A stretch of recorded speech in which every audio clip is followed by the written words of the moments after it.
में 2022 में होने वाले विधानसभा चुनाव को लेकर मुख्यमंत्री योगी आदित्यनाथ भाजपा की हर कमजोर कड़ी को मजबूत करने में लगे हैं। इसी कड़ी में सीएम योगी आदित्यनाथ ने लखनऊ गन्ना संस्थान में सामाजिक प्रतिनिधि सम्मेलन को संबोधित किया। उन्होंने कहा कि पिछली सरकारों के पास कोई सोच नहीं थी, अगर कभी सोच भी लिया तो उस सोच को धरातल पर उतारने की फुर्सत नहीं थी। उन्होंने तंज कसते हुए कहा कि अगर प्रदेश का मुख्यमंत्री 12 बजे सोकर उठेगा तो कैसे उम्मीद कर सकते हैं कि वो जनता के बारे में सोच पाएगा।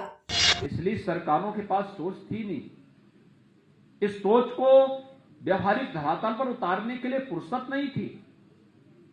जब प्रदेश का मुख्यमंत्री 12 बजे सो करके उठेगा, कैसे उम्मीद करते हैं कि वो जनता के बारे में क्या सोच पाएगा। समाज की कोई जानकारी उसको नहीं होगी, व्यवहारिक जानकारी नहीं होगी, कैसे उम्मीद करते हैं। पेशेवर दंगाई और अपराधियों को का सरपरस्त जब प्रदेश सरकार बन जाएगी, कैसे उम्मीद करते हैं किसी को सुरक्षा मिल पाएगी। अंतर साफ है।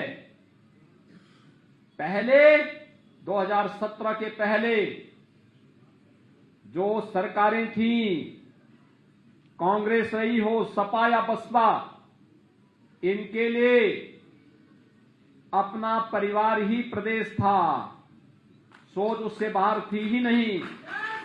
अपने परिवार और अपने खानदान के लिए कर लेंगे, यही उनके लिए सब कुछ था। लेकिन भाइयों बहनों, 2017 के बाद जो सरकार आई है उसके लिए प्रदेश ही परिवार है।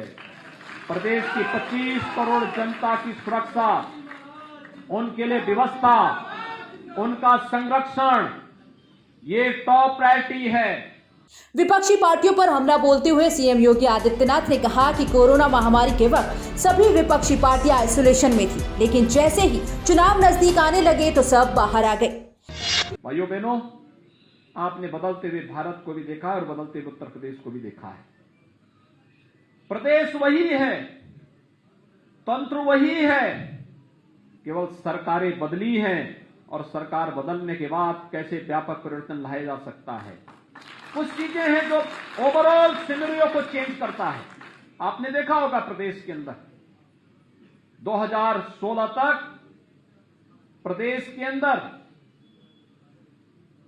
व्यवसाय की जो सुगमता है, यानी जिसको ईज ऑफ डूइंग बिजनेस कहते हैं, निवेश कैसे हो, बाहर से आने वाला निवेश कैसे यहां पर अधिक से अधिक हो, जब इसकी चर्चा होती थी तो भाइयों बहनों, इस निवेश की सुगमता के लिए जो सबसे अच्छा वातावरण बनाने का प्रयास होना चाहिए था, पिछली सरकारों को इससे फुर्सत ही नहीं थी।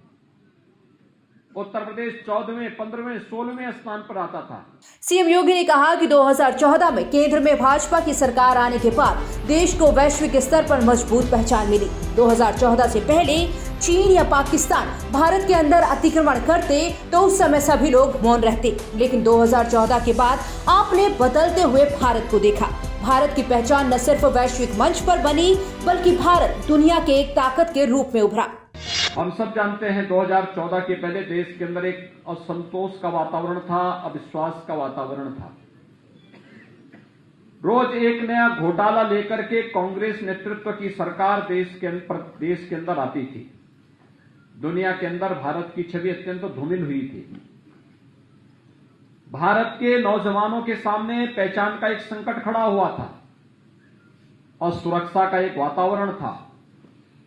कैसे उस समय चीन या पाकिस्तान या दुनिया की कोई भी ताकत भारत को जब भी देखता था और भारत के अंदर वह अतिक्रमण करता था तो सभी लोग मौन बने रहते थे। ये कहकर के मौन बने रहते थे कि देखो, हमें इस अतिक्रमण का विरोध इसलिए नहीं करना चाहिए क्योंकि इससे हमारे संबंधों पर असर पड़ जाएगा।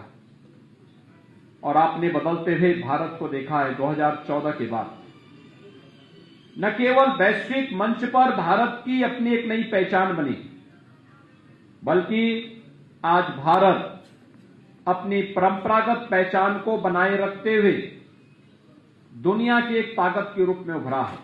सीएम योगी ने कहा कि पहले त्योहारों के आते ही वसूली होने लगती थी, लेकिन अब ऐसा नहीं है। आज सभी को सरकारी योजनाओं का लाभ मिल रहा है। प्रदेश में 2012 में कोसी कला से जो दंगों का सिलसिला शुरू हुआ था वो निरंतर चलता रहा। पहले सरकार अपने और अपने परिवार के लिए जीती थी, लेकिन अब प्रदेश में कानून का राज है। भाइयों बहनों, पहले पर्व और त्योहार आते थे जब कमाई का माध्यम बनता था, जब कमाई होनी थी, उस समय प्रदेश में दंगे शुरू हो जाते थे और दंगाइयों को, इन पेशेवर दंगाइयों को सत्ताधारी दल के लोग पूरी बेशर्मी के साथ प्रश्रय देते थे। वे अराजकता फैलाते थे और अगर कोई व्यापारी इस बात की मांग करता था कि हमारा उत्पीड़न हुआ है, हमारी एफआईआर होनी चाहिए, उसकी एफआईआर तो नहीं होती थी, उल्टा उस पर एफआईआर जरूर हो जाता था। यही प्रदेश के अंदर होता था। कोसी कला से दंगों की शुरुआत जो शुरू हुई थी 2012 में, उसका एक लंबा सिलसिला प्रदेश के अंदर चलता गया और किस रूप में पूरे प्रदेश के अंदर यह अराजकता फैली, ये किसी से छुपा हुआ नहीं, किसी से नहीं छुपा है। पहले सरकारें अपने लिए जीती थी, अपने परिवार के लिए जीती थी, उनको समाज से कोई लेना देना नहीं था, आस्था से कोई लेना देना नहीं था, व्यापारियों से कोई लेना देना नहीं था, गरीबों से कोई लेना देना नहीं था, किसानों से कोई लेना देना नहीं था। केवल अपने और अपने परिवार के लिए और अपनी जाति के लिए वे लोग केवल अपना जीवन यापन कर रहे थे, लूट खसोड़ करते थे, योजनाओं का लाभ केवल उन लोगों तक पहुंचाते थे। लेकिन आज ऐसा नहीं है। आज तो योजनाओं का लाभ समाज के प्रत्येक तबके को उपलब्ध करवाया जा रहा है। मुख्यमंत्री योगी आदित्यनाथ ने कहा कि भाजपा सरकार में उत्तर प्रदेश विकास के रास्ते पर चल पड़ा है। अब सरकारी योजनाओं का लाभ किसी की जाति और धर्म देखकर नहीं दिया जाता। भाजपा प्रदेश की जरूरत है। उन्होंने दावा करते हुए कहा कि 2022 के चुनाव में एक बार फिर प्रचंड बहुमत के साथ बीजेपी की सरकार बनेगी।